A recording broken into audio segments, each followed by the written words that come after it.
Hello everyone, and welcome to NexusNerve. Today, we're sharing a story that shows how discovering your strengths and putting in real effort can help you succeed. This story is a reminder that each of us has something we're good at, and with the right attitude, we can improve at almost anything.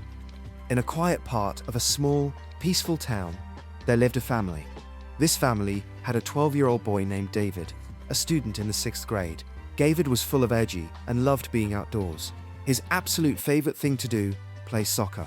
Almost every day, David would head to the nearby public field where he practiced his soccer skills. One afternoon, after coming home from school, David dropped onto the couch looking thoughtful. He opened one of his school books, stared at it for a few seconds, then leaned back with a frustrated expression. His father, who had just come in from the backyard, noticed something was off and walked over to him. He sat next to David and gently asked, "What's on your mind, son?" David said he got a bad grade in math, but that wasn't what really bothered him. He said his best friend and next-door neighbor, Matt, always got high marks in math. No matter how hard David tried, he just couldn't match up. Hearing this, his father quietly got a glass of water and handed it to David to help him calm down. Once David felt a little better, his father invited him outside to their backyard garden. It was a small, peaceful space filled with shady trees. "David," his father began, "there are 3 important lessons I want you to learn from what happened today. These are lessons that will help you as you grow older." David respected his father deeply. Though a bit confused, he was curious. "Can you explain those lessons, Dad?" he asked. "You'll learn them one at a time," his father said with a warm smile. "Each lesson will come with a small challenge." After a short pause, his father continued, "For the first lesson, I want you to invite Matt to play soccer with you tomorrow." David agreed, eager to see what his father was getting at. The next morning was sunny and fresh. David went to school feeling cheerful, as he usually did. After classes, he asked Matt if he wanted to join a soccer game at the field nearby. As usual, David played very well. He practiced almost daily. He scored 3 goals and led his team to a strong win. Matt, however, wasn't used to playing soccer. He lost the ball several times and made a few errors. Still, everyone who played had a great time.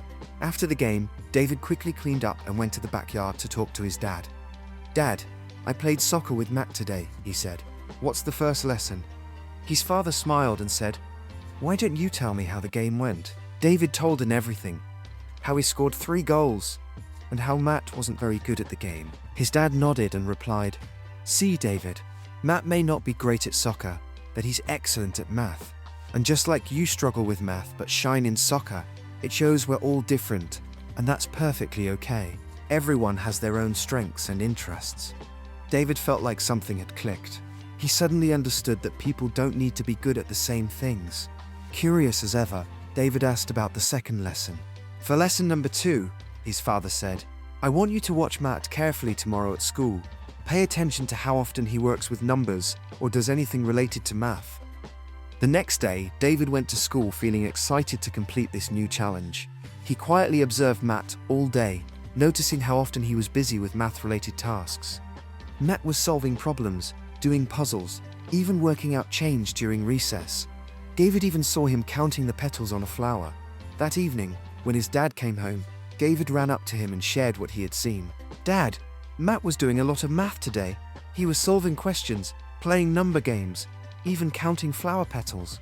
His father gave him a proud smile. "And that's the second lesson, David. Matt is good at math because he enjoys it, and he practices it regularly.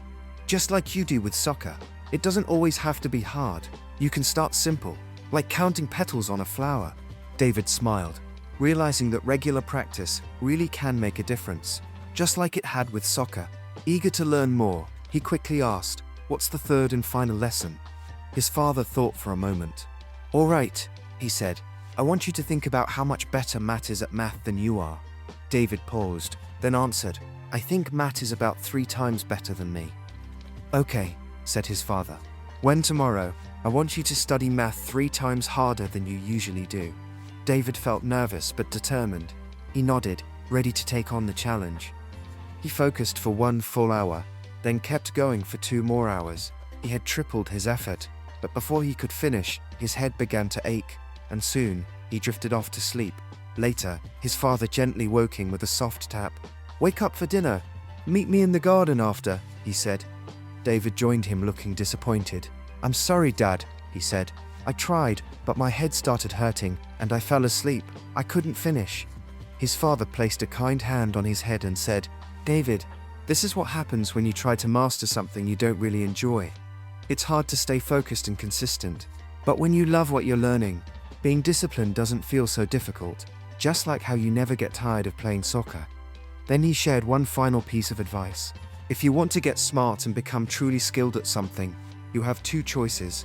Either study what you already love, or learn to love what you're studying." David listened closely. Inspired by his father's words, he promised to hold on to those 3 life lessons for the rest of his life.